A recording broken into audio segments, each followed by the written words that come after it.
there's almost 200 brewers all across South Africa. Is it? And the only way consumers are going to know these brewers and know what they do, because they're very community and provincial based, right? Is if you can cook food and beer.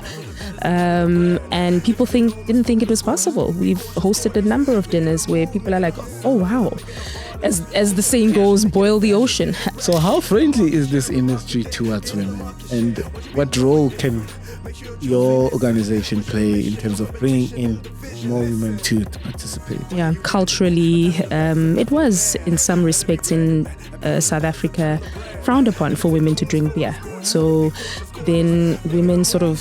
What are the trends, say 5 to 10 years from now? Are we going to have a vanilla beer or something? There already is. Uh-oh, I've never heard it. Pat. It's Pat on brands. Watch how you branded, man. A pat on the back is a pat from the man. Better be branded, man. A pat from the pat is a pat on the brand. If it's enormous... Hello, everybody. Welcome to yet another exciting episode of the Pat and Brands podcast with me, Pat Mahlangu. Today, we have another special guest, a business leader. And I think for the first time outside of the entrepreneurs that we've hosted, we have a proper CEO. Charlene Louw. Hello, Pat. And to... Do we say listeners or viewers? We say both. Yeah. All right. Here we have listeners and we have viewers on YouTube. That's awesome. Thank you for having me. Thank you for making the time.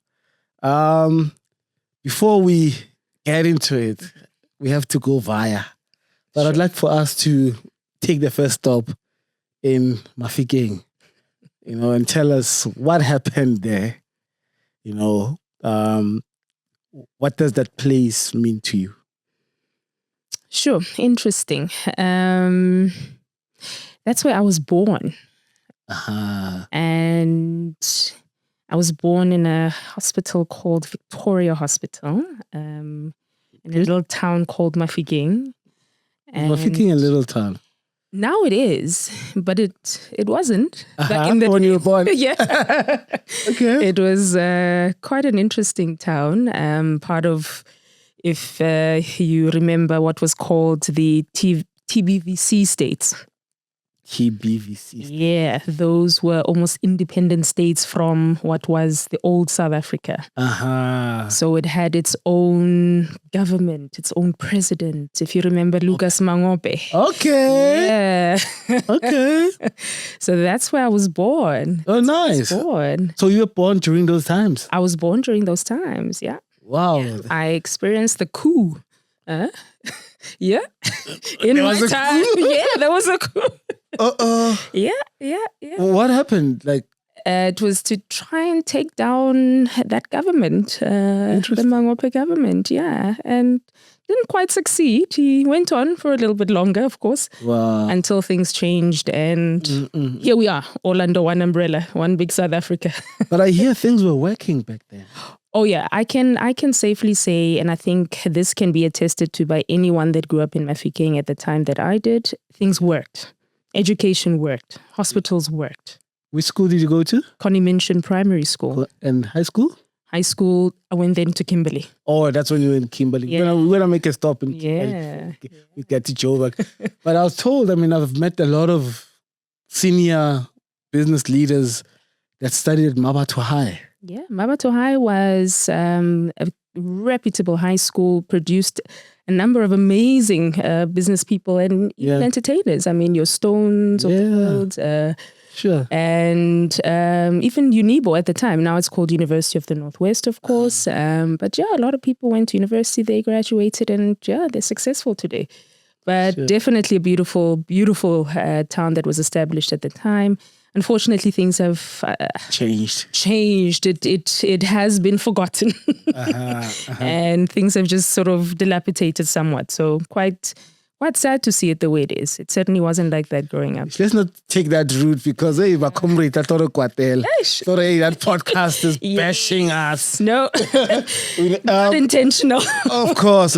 But I often hear a lot of stories about those times and how obviously stuff really, really worked. Yeah. So now from Mafikeng, we're going further down. Is it further south to Northern Cape? Mm-hmm. Go Kimberly. Yes. What were you looking for diamonds there? Something like that. Okay. No. I think I have an older sister. So her and I aren't too far apart in age. She then was sent to boarding school, right? At that time. And I was like, no, man, I can't be staying here at home alone. Okay. I want to go to boarding school too. So off I went, followed her to Kimberly to boarding school. And that's where I actually completed my matric. Oh, nice. At Kimberly Girls High, also a very reputable school in Kimberly, very good school, I must say. And still, flying the flag high there in Kimberly. Wow. Yeah. Then from Kimberly, actually, I want to ask you the question about law, what you studied. Was it because of your surname, Law? You wanted to study law? I see the pun there. Yeah. So look, I think it comes from way back. My mom always teases me and says, when I was a little girl, I was fascinated by police officers, in particular police women, just their uniform, and just what a policeman represented back in the day, right? Helping people, the stature, the authority, etc. And who knew I'd find myself in some kind of legal space, which is the law. But it was always really about helping people, about solving problems. Whether it's an individual coming to a lawyer wanting assistance with a legal matter, it's all about solving that problem, right? Whether it's a corporate, later on in my career where I left private practice and went into corporate to go and practice within the context of a company. It's solving company problems and protecting the company. So I suppose, that serve and protect has always been in my DNA. Serve and protect. And obviously you came to Joburg because of your studies. Yes. I studied at the University of Pretoria. And interestingly enough, I studied there at a time where they still had courses in Afrikaans, and it was quite interesting. The better part of my first year I did in Afrikaans, but it was cool. But, Afrikaans is... No, it came easy. It's just when people learn that, they're like, but you were there when there wasn't English. And I'm like, yeah, but here I am, managed to get through it, yeah. Oh, wait, it was just Afrikaans? At the time, yes. Like, hello, you look so young. I must say, like, how long ago was this? Quite a while ago. My looks are deceiving, but... You've been around. I've been around. Wow. Then you studied law. That's right. That was the first degree. Yeah. And that's what were you doing there? Vets, I did a leadership degree or diploma, if you want to call it that there. Yeah. And that was just really as I was sort of trying to elevate my understanding, I suppose, of leadership and navigating my way out of being a manager into a leader, because I then discovered there's a difference, right? What do you think is different in the main for someone who doesn't know? In the main, look, managers, they just make sure that things on a day-to-day basis, run the way they should, right? More what, operational? And very operational. You've got your job. You know what you need to do. I need to make sure that you do what you need to do, what you know you need to do. Whereas leadership becomes more long-term focused, more visionary. You're not thinking of the immediate. So I look at Pat's job right now and I think to myself, in 5 years from now, will I still need this role? Will I still need this? So you've got to constantly then be looking beyond just the now, right? Sure.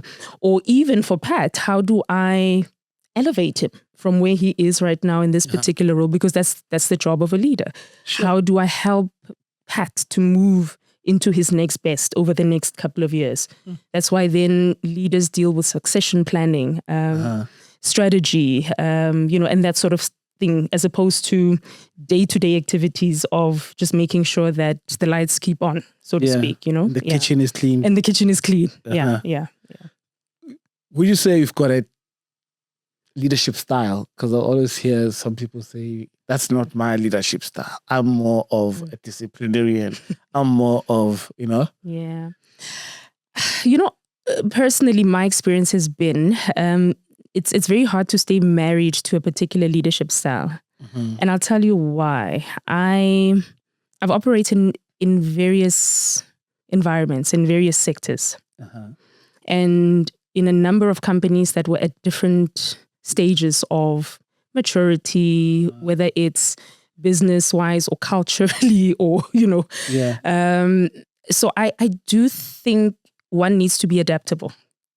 And evolve. And evolve with the time of that organization that you find yourself in. So let me give you an example. If you walk into an organization that is one where there was a merger, for instance, or an acquisition. This is basically bringing two companies together. Yeah.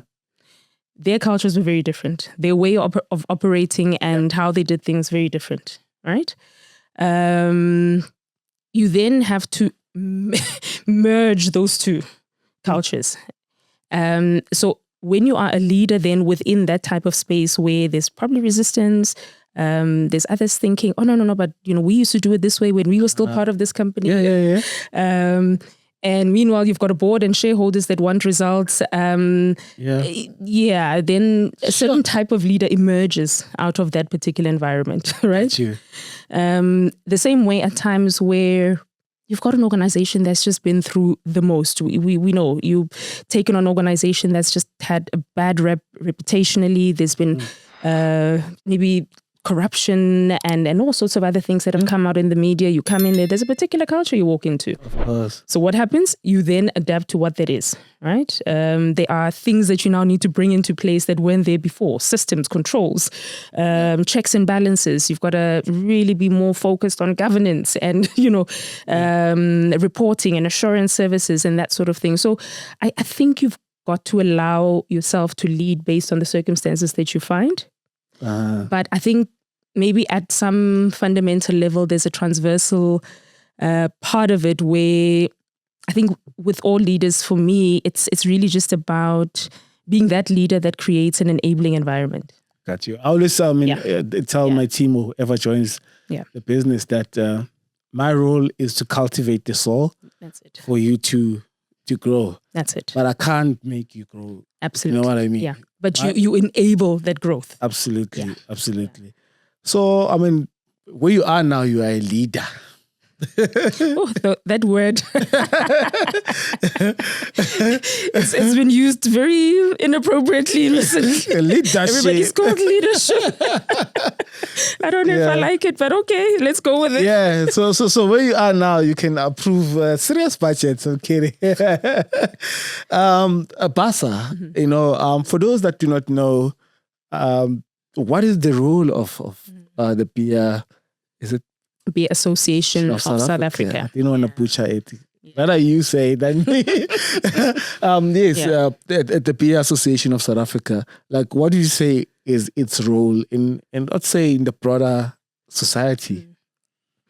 Look, the association exists for the beer sector, and the beer sector, of course, it's very broad, but exists in the sense that it's there to advocate for sustainable beer sector.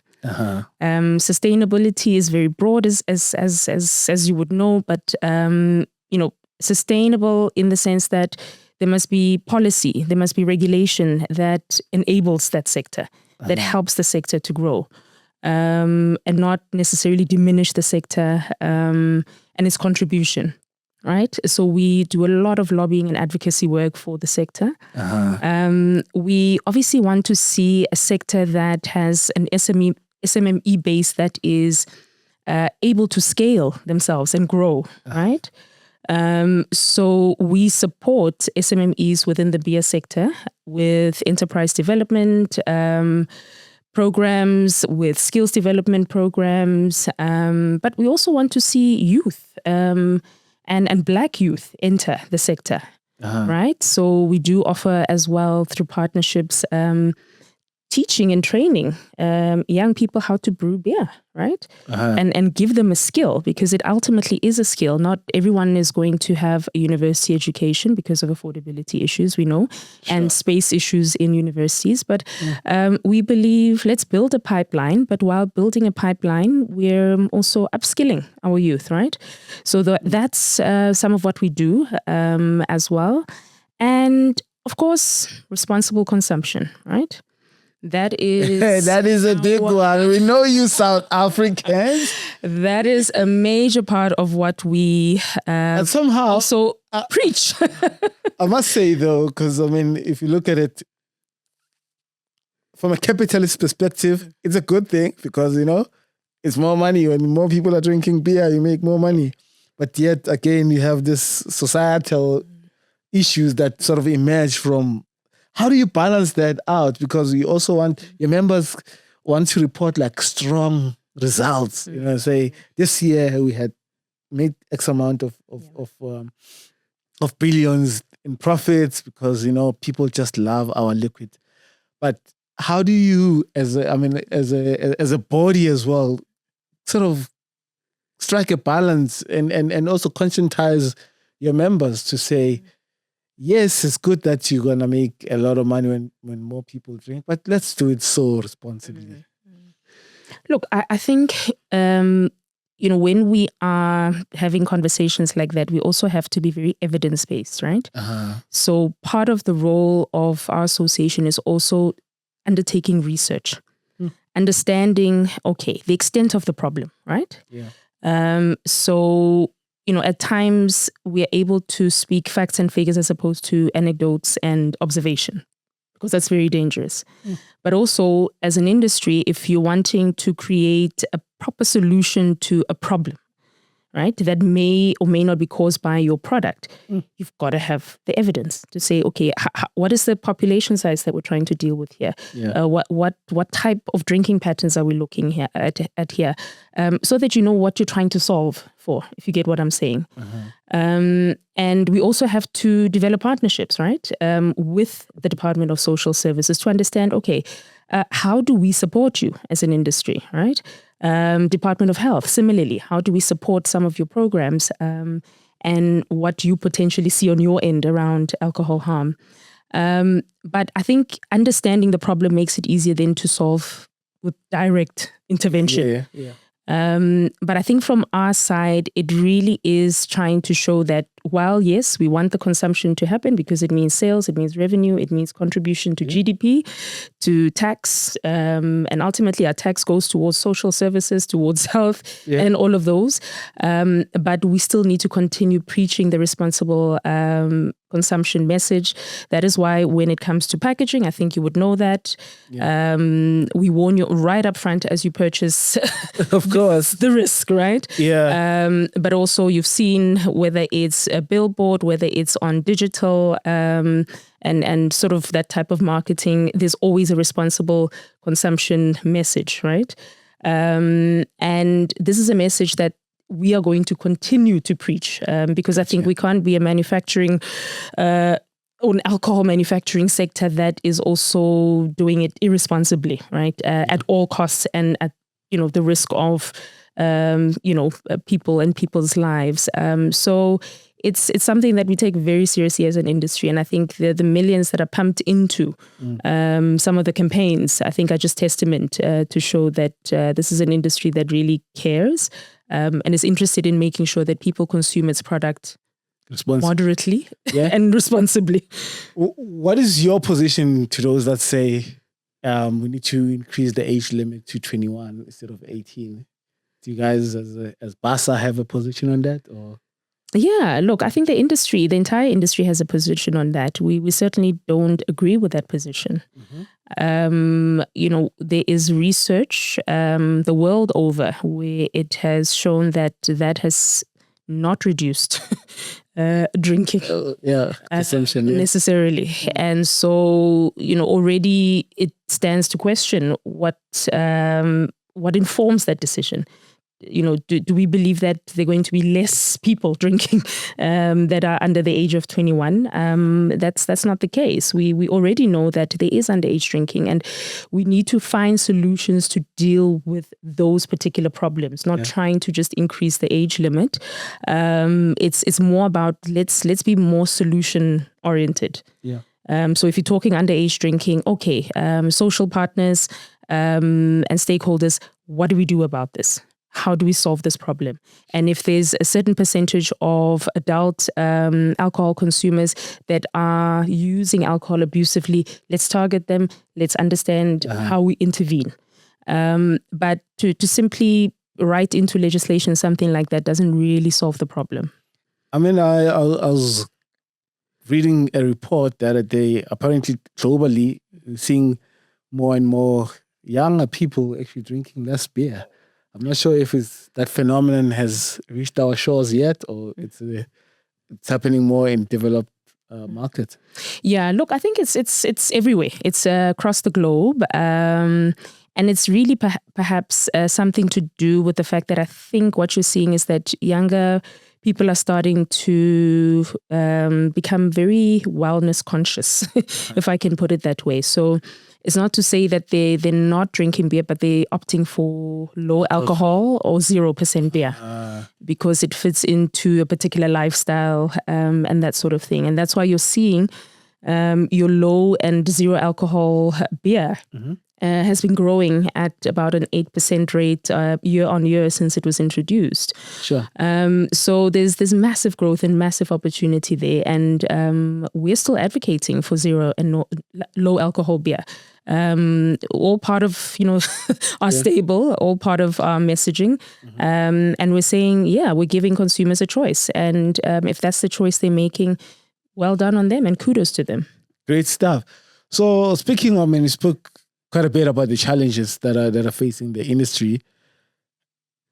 We also have this problem of illicit alcohol, of beers, that are available, easily sometimes accessible to people. What are the dangers of those? Yeah. Look, I can safely say that some of the testing that has happened from laboratory testing has shown the stuff that is concocted, because illicit has a very interesting variety. Okay. So there's levels within it. There's levels. There's illicit in the form of, things that are kind of going across borders, things that are being diluted, things that are being concocted. But in particular, the things that are being concocted, that particular type of analysis has shown that there are things like acetone inside those concoctions. There are things like mentholated spirits inside those concoctions. So certainly nothing that the human person should be taking and consuming, because it has quite dire health effects.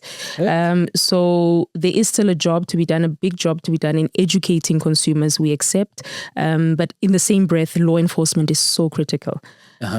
Because we know it's happening, we see it's happening, and there's got to be a greater effort towards making sure that the enforcement is just elevated. We've seen in recent times these investigative, shall I say, channels on TV. They did an expose a couple of weeks ago, and it's quite prevalent. And the communities as well need to be educated around how to spot a bottle that is illicit, Sure. So I think as part of the messaging, quite apart from actually advocating and messaging just on responsible consumption alone, we need to add the messaging around this is how you identify something that is illicit. And for all alcohol categories, not just beer alone, I think it's important to educate the consumer, because it's the health effects that we're all worried about more than anything. Got you. I think your board must approve more budgets for marketing so that your agency partners can do the work, in educating people about illicit alcohol. But I do also understand that another danger is that it also steals from the economy. Yeah. Oh no, that is undeniable. I think that's what we've been preaching as well, to say, look, we understand we want to be regulated as an industry. It's important that regulation exists. There is a product that can be harmful if used incorrectly that we are manufacturing. So certainly regulation, definitely. But what we are wanting to say is don't look at it in isolation, that regulation. So you place harsh taxation or excise taxation on beer. The effect of that is that you create an alcohol product that is expensive for the average South African. And when a consumer can't afford, where do they go? To an alternative that is cheaper, that is likely illicit. And also dangerous. Dangerous. Yeah. And so, when you look at taxation, it's got to be balanced. We understand our dear finance ministry is looking to plug many holes, right? Yeah. But kind of raising the excise tax on beer, for instance, isn't necessarily the solution. There's got to be a more balanced approach to it because, the unintended consequence is exactly that. Where if you have a beer that costs 20 Rand on average, and you've got an illicit item out there in the market that costs 10 Rand for the same quantity, I don't know. Sure. What are you doing? You're forcing a consumer towards that. And unfortunately, the other unintended consequences that you see, your revenue collection that isn't what it should be because you don't see the value of that sale. That never comes to you as government, right?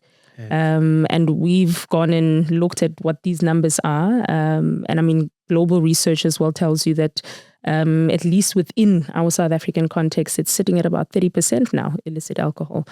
That is out there in the market. Right? Does it continue to grow? Or it continues to grow. Uh-oh. And they're losing billions in revenue as government. And it's not sustainable. I think there's got to be more of an effort placed towards saying, how do we stop the leak? And how do we stop that bleeding? And I mean, we do need that money. Oh, yes. Yes. I mean, if the recent VAT debacle is anything to go by, it just shows the dire need, from a taxation collection perspective, that we find ourselves in. Earlier on, you sort of delighted me a bit when you talked about some of the initiatives that you run around SMMEs and entrepreneurship. Do you have programs that are running, and how, obviously can people plug into those sort of opportunities? Yeah. So we have a beer value chain, if I can call it that way. And that's why when I say sector, I mean even the downstream, for lack of a better word, where there are those that support, direct beer manufacturers. You've got your taverners, for instance, right? And your retailers. Those are almost at the heart of the beer sector, if one can call it that. Yeah. The average taverner sells 80 plus more of beer in their taverns, right? So they are a huge contributor and enabler to the beer sector. So some of the programs that we've had on the go, which are existing programs, are where we are trying to, shall I say, enhance them and capacitate them, right? So you have others that have come into being a taverner by default, right? Circumstantial retrenchment, they've lost a job or whatever the case may be, and they then think, oh, okay, let me just start a tavern, right? But they've had no formal business training. And that's where we come in to say, how do we professionalize these taverners, right? And how do we help them grow from being just a small tavern in a community in the corner to being a distributor, right? How do they elevate themselves from just where they are, right? Because, I mean, it's quite sad to learn that, there are taverners that have been in this game for 20 or more years and are selling not anything that is substantive and that allows them to actually build and grow. Oh, yeah. Right? It becomes one of those just hand to mouth type of scenarios, but that's not what we want, right? If we're saying we want to build a township economy, we're not building it then if we're not supporting them to grow. If we want to say SMME development, they're SMMEs, for lack of a better word. They are. Yeah. And how do they tap into some of this government funding that has now been pronounced, right?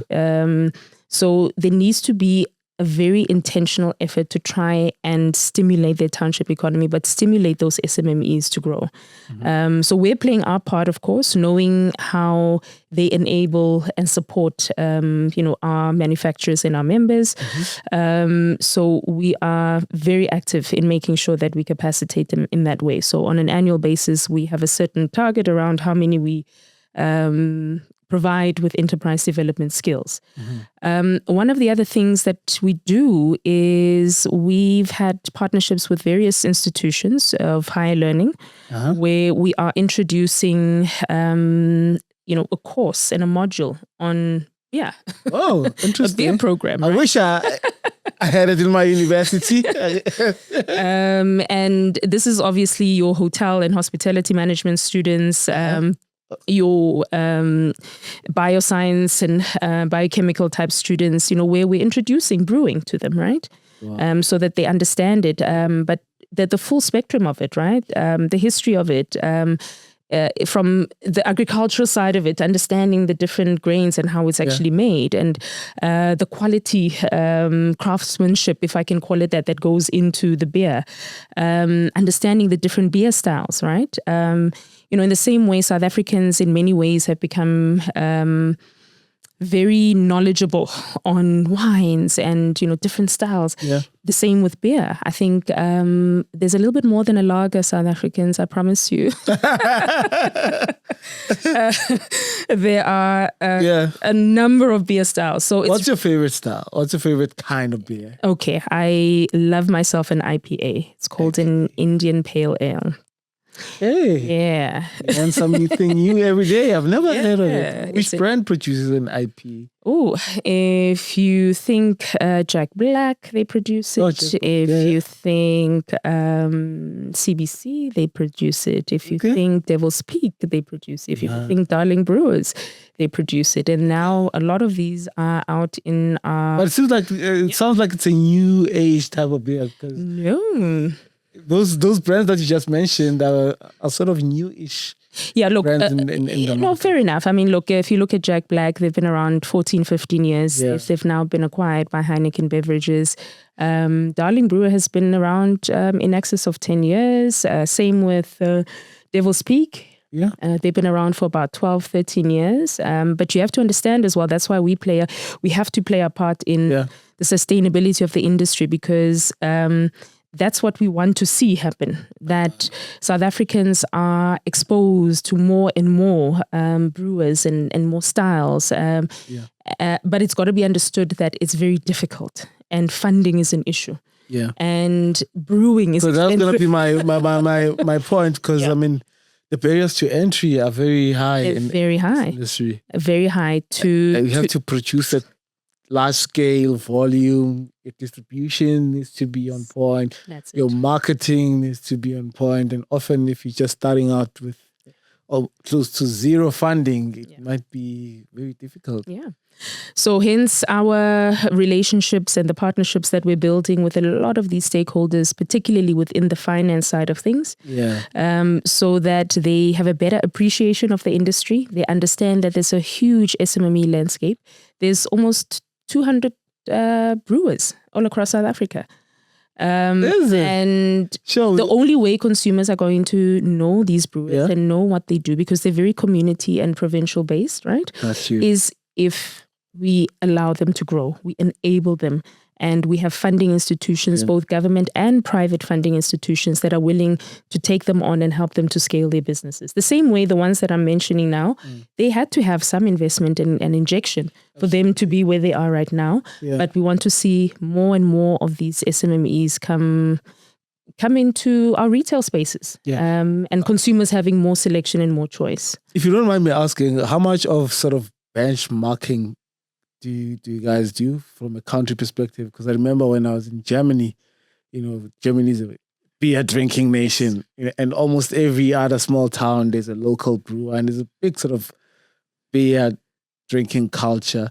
So comparing South Africa and those kinds of countries, what do you think those guys got right? From if it just having homegrown beer brands. Look, I think you hit the nail on the head, creating a culture around it. Yeah. Right? We don't want to be just a beer drinking nation, but we want to have a culture around it. And that involves, of course, making people understand the different styles, right? Yeah. Because now you have an interest and a keenness in trying out new things. That's why we're bringing beer festivals more and more. BASA actually has one happening now at the end of May. How come, Louw, I haven't received my invite? Who's invited? Who's invited? It's coming in the to this beer fest, right? Yeah. But it's introducing a different audience as well to different styles of beer of these very small manufacturers, right? Got you. And just making that novelty understood around, yes, what an IPA is, what a Weiss is, for instance, a Weiss beer, for instance. The difference, yes, between a stout and a lager type of thing, and what makes that difference. Pilsner is a style of beer. Yeah. Hands off. But I think South Africans, that's where we're lacking. We don't have the knowledge and the understanding, and that's where we come in as well, to start educating the consumer. Because I think, once people understand a little bit more, then we start building that culture. And it's less about volume of consumption. It's more about quality of consumption, right? Sure. And how you consume it. The fact that you can pair beer with food, you can cook food with beer. And people didn't think it was possible. We've hosted a number of dinners where people are like, oh, wow, we didn't know this, right? Yeah. But again, it boils down to education. And it's going to take a while. I mean, you're not going to, as the saying goes, boil the ocean. But we have to start somewhere with creating platforms. One, where these small brewers can come and sell and make money. But two, creating a platform where the average consumer who doesn't know these different styles is then exposed to them. Amazing. Yeah. Amazing. I remember when I was starting out in my entrepreneurial journey, when we were still running Varsity TV, SAB used to have this media beer tasting competitions. And I used to look forward to those. Yeah. Always nice beer tasting, because you get to then explore the various brands, right? Yeah. So that's what we're trying to support them in as well, and making sure that even those that are not as commercially popular within our big member stables, that consumers also know that these exist. Got you. Yeah. I mean, previously we had I think she's your member, Apiwe, on this platform. Yes. Dologa Zipia. That's it. I think she's the only female I know in the industry. Now I know you as a CEO of BASA. So how friendly is this industry towards women? And what role can your organization play in terms of bringing in more women to participate? Yeah. Look, it is, I suppose, rooted in a history. And that's why we find it that we are in a transformational state, right? I mean, you would know culturally, it was in some respects in South Africa frowned upon for women to drink beer. So then women sort of didn't even dabble in that space, right? It was always sort of marketed as a man's drink. So you invariably had a lot more men drinking it. But we've seen an evolution, right? But also in terms of just the township networks and the distribution networks, the history tells us and shows us it was mostly male dominated. But things have changed. You look at right now, statistically, there are more women that own taverns in the townships than men. So things are evolving, and you're starting to see that now about 32% of women drink beer in South Africa. Interesting. And it really just is continuing to create the opportunity. So as I've indicated, the enterprise development, the skills development, being very deliberate and leaning towards ushering in females into that brewing shall I say, scene. And, it's quite ironic in the sense that women were the first brewers, by the way, historically, but things have evolved and become a little distorted over the years. But I think starting to showcase more and more women entering the brewing space, your mainstream brewing space, getting into institutions of higher learning, like I told you, teaching these youngsters beyond what they're learning there. And for me, it's so important when you start at that age as well, because I think you then start creating a respect for alcohol at that level where they realize this is not just about the consumption. When you say respect for alcohol, yes, I'm reminded of a Sepedi saying, I said, couldn't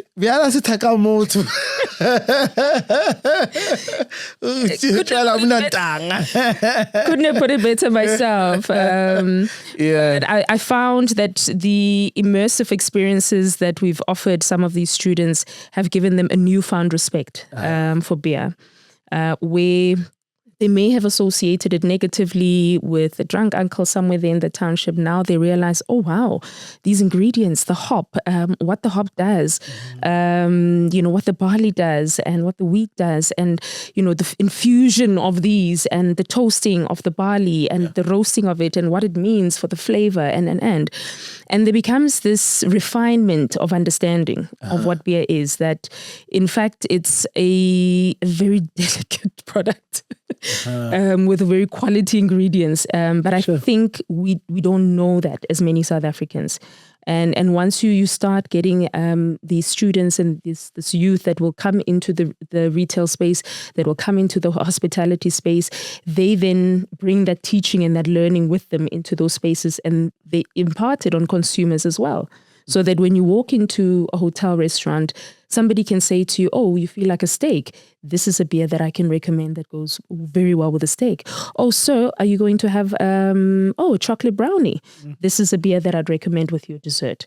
But that is where you then elevate that appreciation, of beer and I think get youth and females into it from that perspective. Yeah, I think your competitor industry, the wine industry, have done that so well, because the first instinct when you talk about steak, I'm already thinking of my red. Yes.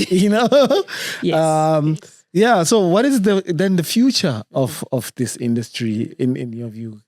What are the trends? Say 5 to 10 years from now, are we gonna have a vanilla beer or something? There already is. I've never heard it. There already is. Yes. Yeah. Now they're infusing beer. There's a beer spritzer now. And I can only think of one brand. From a spritzer perspective, do you know the brand called Kicks? Oh, Kicks. I think I've seen Kicks. It's a Signal Hill product, Devil's Peak product. Okay. They've created a beer spritzer, and it's nice and pink. So they're coming for the bestie. There we go. But I think it's also about what's happening, as you say, around trends, is that the beer market or the sector has found that it's got to find its place within the different consumer categories. So when we talk females and wanting more and more females to consume beer, you've got to create beers that perhaps lean towards that palate of most female consumers. So they were genius in coming with that particular beer spritzer, and the color is genius too, because women love pink drinks. You wouldn't connect it to a beer traditionally if you think about it. That's it. So what makes it a beer? The process? The process. So it's made from hop and barley and water, and it's infused then with raspberry and the flavoring. And the flavoring, and it's carbonated. Sure. And so it has a flavor profile that isn't necessarily going to be too overwhelming for somebody who likes a sweeter drink, for instance. Gotcha. Right? But, you find as well that there is a gluten-free beer. These are the trends we're seeing. So manufacturers like your darling brewers, first of its kind in South Africa, right? That's innovation at its best. Gluten-free. It's a gluten-free beer.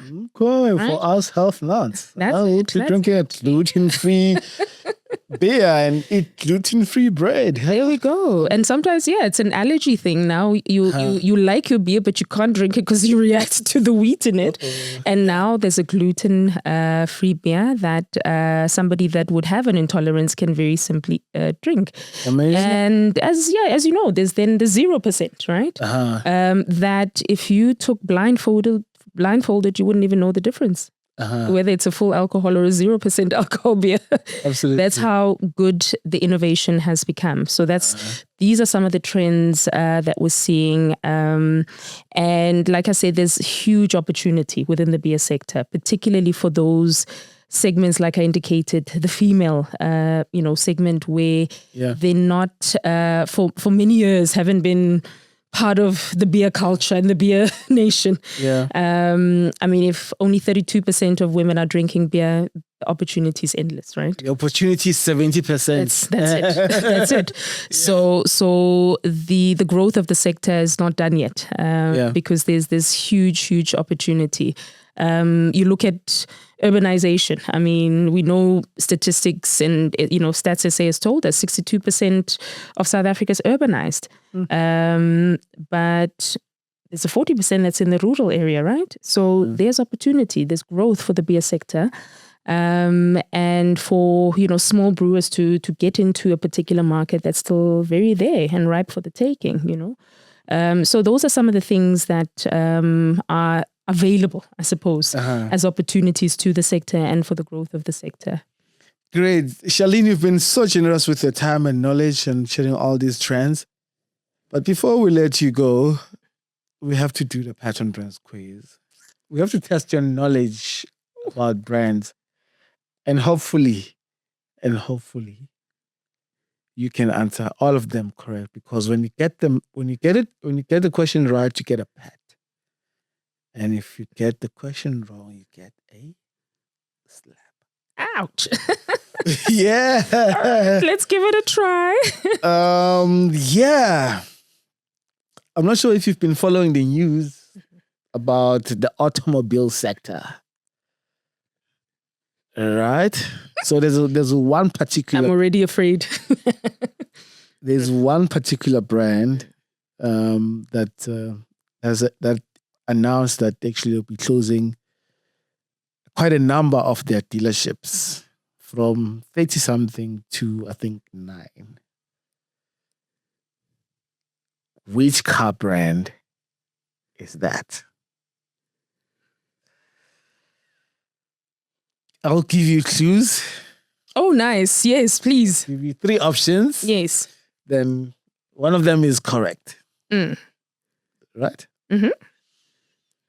Is it Alfa Romeo, Volvo, or Mercedes-Benz? Volvo. How do you know? I knew the question, but I was like, okay, let me okay. double check. Yeah.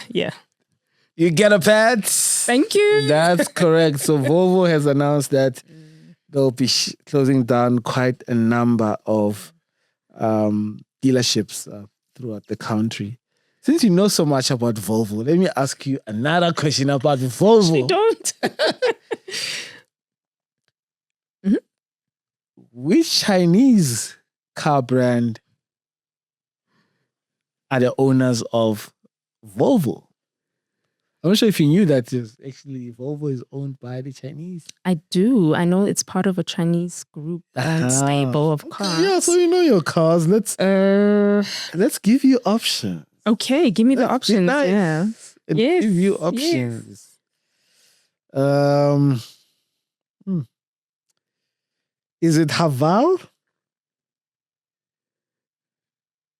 BYD, or Gillies? Gillies. How do you know? I don't know. Maybe I read the paper too much. Sorry. Who is it? Someone is listening to the Money Show here.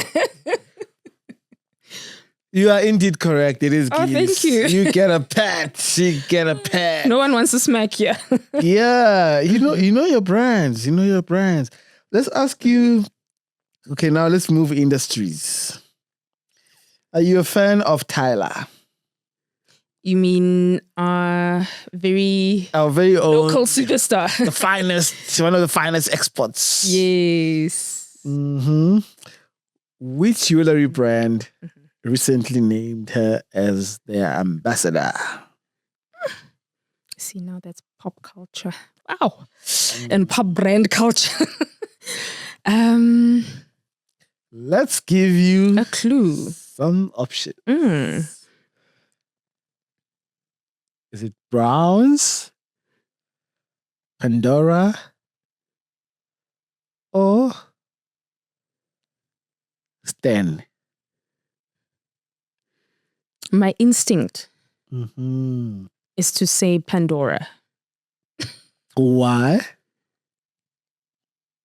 It fits into that age demographic that she would be, shall I say, selling that brand to. Okay. So, okay. You know your jewelry too. You get a pat. Oh, good. That was a wild guess. Yikes. Yeah.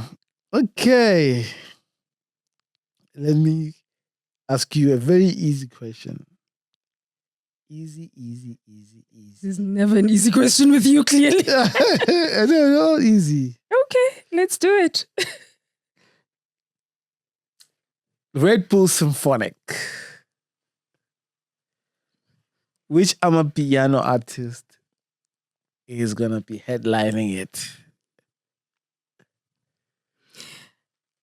Can I give you options? Yes, do, please. DJ Maporisa, Mm-hmm. Kabza the Small, or Calvin Momo? Do you know I should have listened to the conversation you two were having as I walked in? You were too nervous. I think I was. Because I heard a few things about Red Bull. I'm going to go with Kabza. Hey, you get a slap. It's Momo, right? It's Momo. I thought you were a mimosa. You're a mimosa. I should have listened more. Okay, last question. Which filling station brand is such a garage brand? Filling Yeah. station brand? Petrol brand? You know we call it garage here. Yeah, garage. Yeah. The same way we That call recently traffic lights robots, yes. teamed up with Pedro's for drive-through convenience. Pedro's, you know Pedro's? That's chicken Portuguese place. chicken. Yeah, Yeah. chicken. Any clues? Is it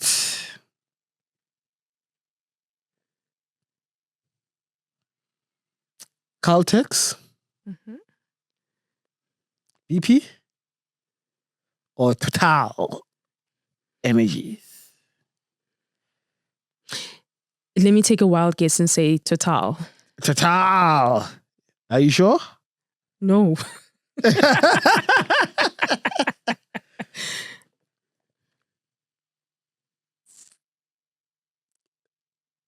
It's BP. Oh, interesting. So clearly you don't follow the work of your agency. No cheat notes from her. Yeah, that's BP. Thank you for being a great sport.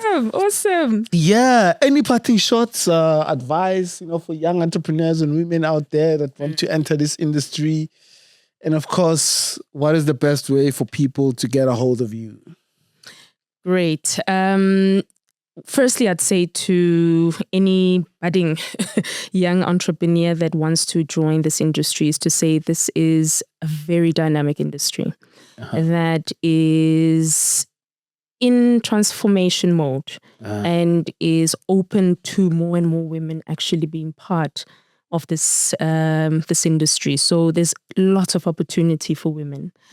Then I would also say that, I think it's important as well for entrepreneurs to also get to be experts of what they do, right? So that continuous learning, continuous education is so important. And I think that's where we come in. So if there are those entrepreneurs that are keen on getting into this industry, want to learn how to brew, want to be supported, I suppose, in their brewing journey, that's what we're here to do. We've got partners that can help you and can give you a skill within a very short space of time that you can utilize to earn a living. And lastly, I would say, please, let's always remember moderation.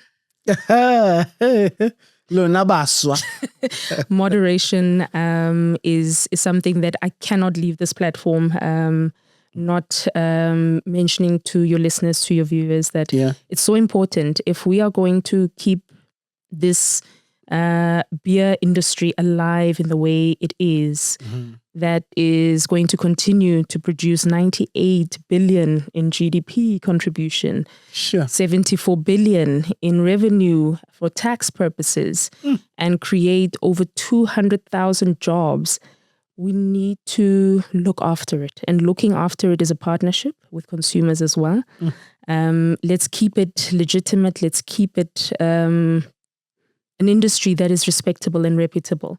And that goes a long way when consumers are also helping us in our messaging and actually practicing responsible consumption. Got you.